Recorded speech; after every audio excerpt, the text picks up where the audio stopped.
जैसा कि हमने बोला कि वीडियो में आज मैं मेरे बारे में बात करूंगी। तो मैंने पढ़ाई कहाँ से की, मेरी शादी कहाँ से हुई और हम कितने भाई बहन हैं, तो ये सारी चीज़ों के बारे में आज इस वीडियो में जानेंगे। तो मैंने अपनी पढ़ाई जौनपुर से की थी, मतलब वहाँ से मेरी स्कूलिंग स्टडी सारी चीज़ मैं मतलब अपने डिस्ट्रिक्ट से बाहर रह के पढ़ाई नहीं की हूँ मैं। फिर उसके बाद मेरी शादी हो गई। तो मेरी शादी 2020 लॉकडाउन कोरोना के टाइम पे हुई थी और मतलब 2020 के दिसंबर में। उस टाइम पे कोरोना एकदम भयंकर वाला चल रहा था, ज़्यादा अलाउ नहीं था किसी को आना, ये सारी चीज़ें थी। मेरा नाम सोनम सिंह है, मैं जौनपुर के यूपी डिस्ट्रिक्ट से बिलोंग करती हूँ और मेरी शादी प्रतापगढ़ डिस्ट्रिक्ट में हुई है ना। अब आप सबका सवाल, बहुत सारे लोगों का सवाल होगा मेरी शादी लव या अरेंज हुई थी। इस टॉपिक पे भी कभी बात करेंगे, लेकिन फ़िलहाल पहले अपने सेल्फ इंट्रोडक्शन के बारे में बात करते हैं। तो मैं 2 भाई बहन हूँ। मेरा एक बड़ा भाई है और एक छोटा भाई है ना। मेरी परवरिश मोस्टली दादी की है। दादी के हम तीनों भाई बहनों की परवरिश दादी के थ्रू हुई। दादी हमारी शिक्षा से लेके एजुकेशन से जो भी हो आप बोल सकते, चाहे एजुकेशन चाहे शिक्षा चाहे A to Z कोई भी कमी, खाना पीना A to Z मेरी दादी ही की हैं। और दादी के उसमें रह के, और एक चीज़ सबसे बड़ी वो चीज़ क्या थी मेरी लाइफ में ना, सब कुछ सही था, सब बहुत अच्छा, सब कुछ बहुत स्मूथली जा रहा, बहुत सारी कुछ एक सबसे बड़ा पॉइंट मेरे साथ क्या है ना कि मतलब अगर पेरेंट्स हैं आपके दोनों पेरेंट्स अगर सही हैं तब तो ठीक है। आपकी मतलब जैसे आपको किसी चीज़ का कोई प्रॉब्लम नहीं सहना पड़ेगा, ना ही आपको कभी कोई चीज़ का प्रॉब्लम होगा। मेरी भी दादी हर चीज़ जैसे कोशिश की कि सब कुछ उन्होंने मेरा पूरा किया। हम लोगों का कभी किसी चीज़ का कमी नहीं होने दिया, लेकिन ना कुछ एकाध कमी ऐसी होती है जो कभी कोई पूरी नहीं कर सकता। उन्हीं में से एक है मतलब एक सबसे बड़ा प्रॉब्लम, मतलब क्या बताएं आपको कि एक बहुत बड़ी प्रॉब्लम, भगवान ना करे कि ये किसी को ये प्रॉब्लम हो। और हम लोग की मम्मी नहीं थी और हम लोग ना बहुत छोटे छोटे थे, जैसे कि मैं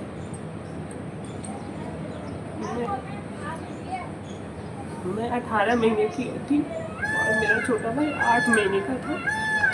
तभी मेरी मम्मी चलिए, मुझे तो याद भी नहीं कि वो कैसी दिखती थी कैसी थी, ये सारी चीज़। लेकिन किसी के साथ भगवान ऐसा ना करे।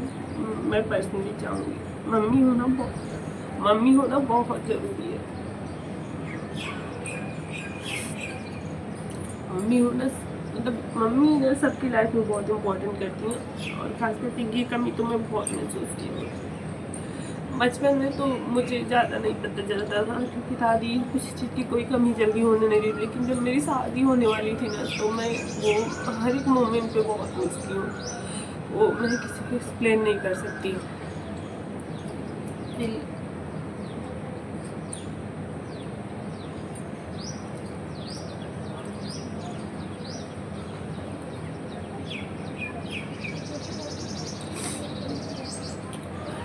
कोई कहते हैं ना कि चलो ठीक है, जो बीत जाए उसको कभी याद करके नहीं रोना चाहिए। मैं भी कभी नहीं रोती, लेकिन कभी आज पता नहीं क्यों अचानक से मैं वीडियो बना रही थी और अपने बारे में बता रही थी ना, तो मुझे ऑटोमेटिक रोना आ गया। मैं अपने आप को रोक ही नहीं पाई। लेकिन हाँ, मैं कभी रोना नहीं चाहती, ना ही मैं एक चीज़ हमेशा से कहती हूँ, अगर मुझे किसी चीज़ जैसे प्रॉब्लम है या जैसे मुझे जिसको फेस नहीं करना है, मैं उसके बारे में सोचती ही नहीं हूँ, ना ही वो करती हूँ। मम्मी नहीं ना, मुझे कभी भी नहीं। अगर मैं एक चीज़ कभी कभी होता था जब मतलब मेरे घर में ना गर्मियों में सब लोग इकट्ठा होते थे, जैसे मेरे बड़े मतलब 2 बड़े पापा हैं, उनकी बेटी होती है, सब लोग इकट्ठा होते थे। उनकी मम्मी जैसे ना उनकी पैकिंग करती थी उनके लिए, जैसे कि ये नहीं पैकिंग करती थी, क्या खाना है क्या पीना है, तो सब कुछ ध्यान देती थी। मेरी दादी बूढ़ी हो गई थी, उतना ज़्यादा नहीं, लेकिन हम लोग को खाने पीने तो कर ही पाती थी। अब उनका उतना ख्याल है तो वो मुझे प्रॉब्लम करता था, फिर भी कहते चलो भगवान ने जो दिया अच्छा दिया। मैं वो नहीं कहती कि चलो उनकी हक में था कि उनकी मम्मी है उनके पास, मेरे साथ मेरे हिस्से में नहीं था कि मेरी मम्मी रहे साथ में, तो वो सब काम मुझे ज़्यादा पसंद। लेकिन जब शादी हुई तो काफ़ी प्रॉब्लम हुई इस चीज़ को लेके। फिर मैं इसको हटा ही नहीं, चाह के भी नहीं हटा पाती थी कि हाँ नहीं है वो है। लेकिन फिर ऐसा लाइफ में सब मतलब कहते हैं ना कि अगर एक आपकी लाइफ का एक पार्ट अच्छा नहीं तो दूसरा पार्ट ज़रूर अच्छा होता है। तो मेरी लाइफ में का दूसरा पार्ट अच्छा है, बहुत अच्छा है, जितना मैं एक्सपेक्ट नहीं की थी उससे कहीं गुना ज़्यादा अच्छा है। और उसमें मतलब सबसे ज़्यादा अच्छे मेरे हस्बैंड हैं। वो मेरी छोटी छोटी चीज़ों का, जैसे मेरी एक एक, जैसे मैं वो मतलब थोड़े से अगर इमोशनल भी हो जाती हूँ कुछ भी ना, तो वो बहुत ज़्यादा ध्यान देते हैं, वो मुझे बहुत अच्छा लगता है। और मैं ना, अगर आप मेरी पढ़ाई की एजुकेशन के बारे में करेंगे ना, तो जाने माने कॉलेज से मैंने टीडी कॉलेज से एमकॉम पूरा किया, बीकॉम पूरा किया, और मैं टॉप मतलब फर्स्ट डिवीज़न से मैंने दोनों क्लास पास किया। उसके बाद फिर मैं किसी कारणवश क्या था कि मैं बैंकिंग का भी प्रिपरेशन कर रही थी, पढ़ाई कर रही थी। मेरे जैसे ना क्या है, दादी हम लोग का इतना की थी, दादी का आँख का ऑपरेशन हुआ तो मैं बैंकिंग का कई बार एग्ज़ाम दी। और एग्ज़ाम देने ना हम लोग को जैसे बनारस जाना पड़ता था, इलाहाबाद बहुत हम लोग के गांव से जैसे ना बहुत दूर पड़ता था। वहाँ से मैं जा के एग्ज़ाम दी, कई बार कुछ नंबर से रुकी है जनरल, और भाई सीटें कम आती हैं जनरल के लिए, तो बहुत सारी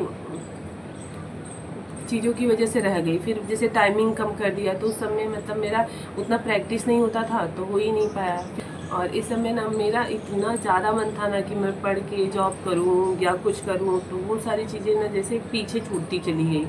फिर मैं पढ़ाई भी स्टार्ट की, जैसे कि मेरी शादी हो गई, मेरे हस्बैंड फुल सपोर्ट करते थे, इनफैक्ट फैमिली भी बहुत सपोर्ट करती थी पढ़ने को लेके।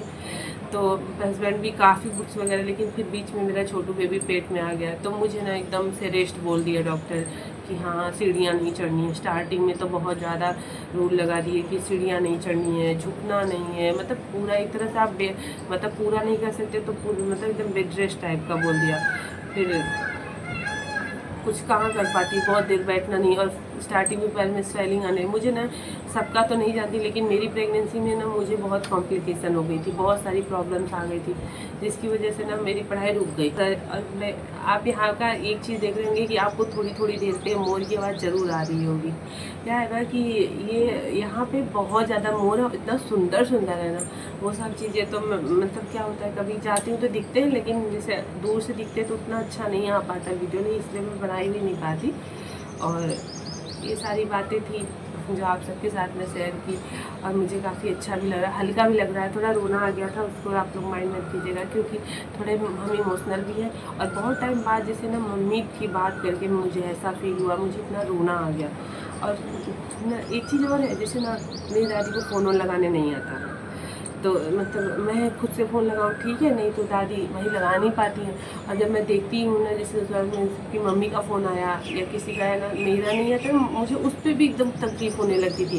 पहले ये सब चीज़ नहीं माइंड करती थी, लेकिन शादी के बाद पता नहीं कैसे मुझे ऐसे लगने लगता था कि मतलब मेरी मम्मी होती तो मेरी मम्मी भी फ़ोन करती है, करती है, जब इतने दिन तक नहीं याद किया तो अब क्यों याद करके रो रही हो पागल, ऐसा फीलिंग आता था। बार बार अपने आप को खुद को समझाती थी कि अरे नहीं ऐसे नहीं, ऐसे होना चाहिए था।